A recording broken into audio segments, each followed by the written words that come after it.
Welcome back to my YouTube channel Andhra spicy food. ఇవాళ వీడియోలో నేను చేయబోయే రెసిపీ కాకరకాయల ఫ్రై ఎలా ప్రిపేర్ చేయాలో చూపించబోతున్నానండి. కాకరకాయలు అంటే కొంతమందికి తెలిసి ఉండొచ్చు, కొంతమందికి తెలియకపోవచ్చండి. చూడండి, ఇవి చూడడానికి ఎలా ఉన్నాయో చూడండి. వీటిపైన కూడా చాలా ముళ్ళులుగా ఉన్నాయి కదండి, కానీ టేస్ట్ అద్దరిపోద్దండి. ఇవి మన నార్మల్ కాకరకాయలంత చేదుగా అయితే ఉండవండి, చాలా టేస్టీగా ఉంటాయి.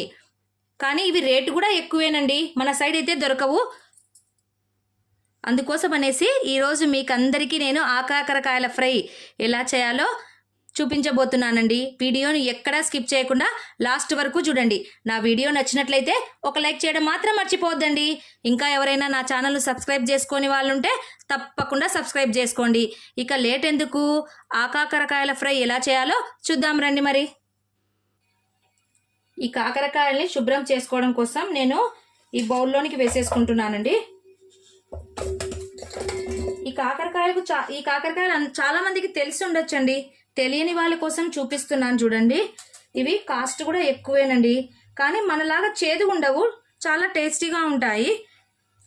ఇప్పుడు ఇందులోనికి 1/2 స్పూన్ సాల్ట్ వేసేసుకుంటున్నాను. అలాగే కొద్దిగా కల్లుప్పును వేసేసుకుంటున్నానండి. ఇక్కడ నేను వాటర్ని హీట్ చేసేసుకుంటున్నాను కదా, ఈ వేడి వాటర్ని ఇందులోనికి వేసేసుకోవాలి.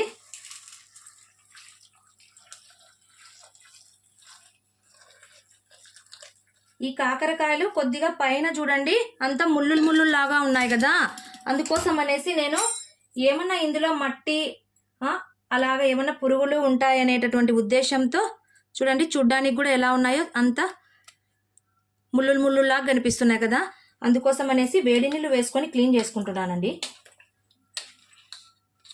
ఈ విధంగా ఒకసారి బాగా వేడి నీళ్ళలో క్లీన్ చేసేసుకొని ఒకసారి నీళ్లు వాడ్చేసి మళ్ళీ చల్ల నీళ్ళతో క్లీన్ చేసుకోవచ్చండి.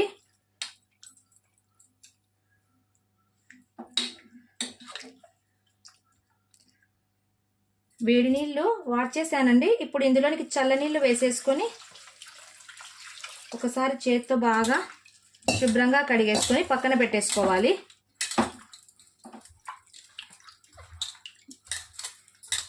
ఈ ప్లాంట్స్ మన సైడ్ కూడా లేవండి. ఇప్పుడు శుభ్రంగా కడిగేసి పక్కన పెట్టేసుకున్నాము. ఇప్పుడు చిన్న చిన్న పీసెస్ లాగా కట్ చేసుకోవాలండి. ఇప్పుడు వీటిని మనకి ఇష్టం వచ్చిన సైజులో కట్ చేసుకోవచ్చు. చూడండి, ఇప్పుడు నిలువుగా కావాలంటే నిలువుగా కట్ చేసుకోండి, లేదు అడ్డంగా కట్ చేసుకోవాలన్నా కట్ చేసుకోవచ్చు. చూడండి, ఇందులో విత్తనాలు కూడా ఎలా ఉన్నాయో. నేనైతే వీటిని అడ్డంగా కట్ చేసుకుంటున్నానండి. ఒకవేళ మీకు నిలువుగా నచ్చితే నిలువుగా కూడా కట్ చేసుకోండి.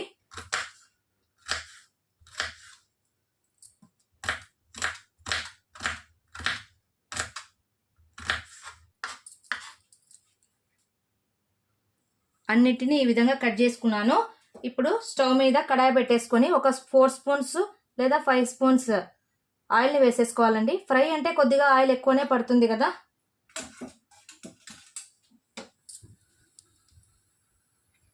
ఆయిల్ బాగా హీట్ ఎక్కిన తర్వాత ఇక్కడ నేను జీలకర్ర ఆవాలను వేసేసుకుంటున్నాను. ఇవి బాగా వేగిన తర్వాత ఇప్పుడు కట్ చేసి పెట్టుకున్నటువంటి ఈ కాకరకాయ పీసెస్ని ఇందులో వేసేసుకోవాలి.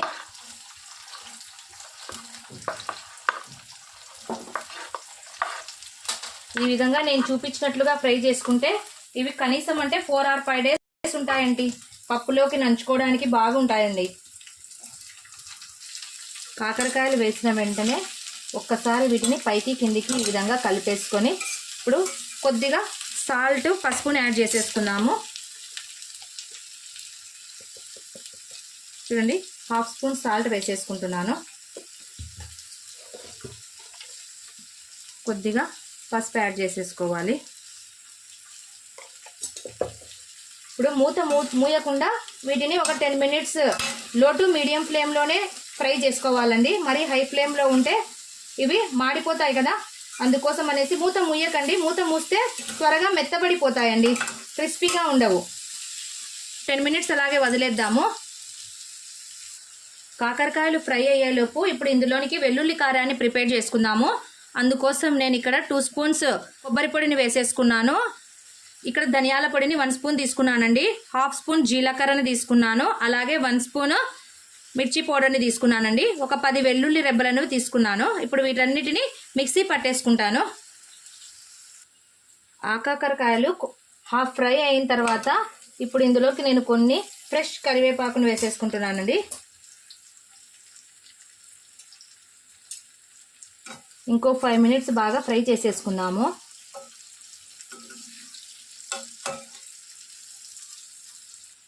చూడండి ఎంత బాగా కనిపిస్తున్నాయో. కాకరకాయ అంటే ఇష్టం లేని వాళ్ళు కూడా, పిల్లలు కూడా అండి చాలా ఇష్టంగా తింటారండి. చేదు అస్సలే ఉండవండి. మీ నిజంగా ఎక్కడైనా దొరికితే మీరు కూడా ఒకసారి తప్పకుండా ట్రై చేయండి. కాకరకాయలు పర్ఫెక్ట్గా ఫ్రై అయిపోయాయండి. చూడండి ఇప్పుడు మనం ప్రిపేర్ చేసుకున్నటువంటి ఈ మసాలాను ఇందులోనికి వేసేసుకుందాము.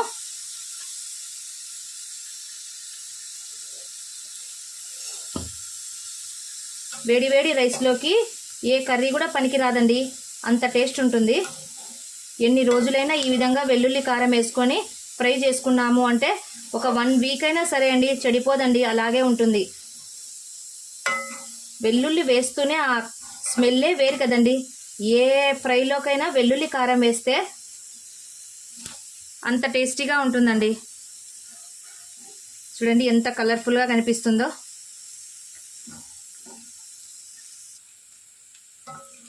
చూడండి ఎంత కలర్ఫుల్గా పొడి పొడిగా వచ్చేసిందో కదా. మీరు కూడా ఈ రెసిపీని తప్పకుండా ట్రై చేయండి. నా వీడియో నచ్చినట్లయితే లైక్ చేయండి, మీ ఫ్రెండ్స్ అండ్ రిలేటివ్స్కి షేర్ చేయండి.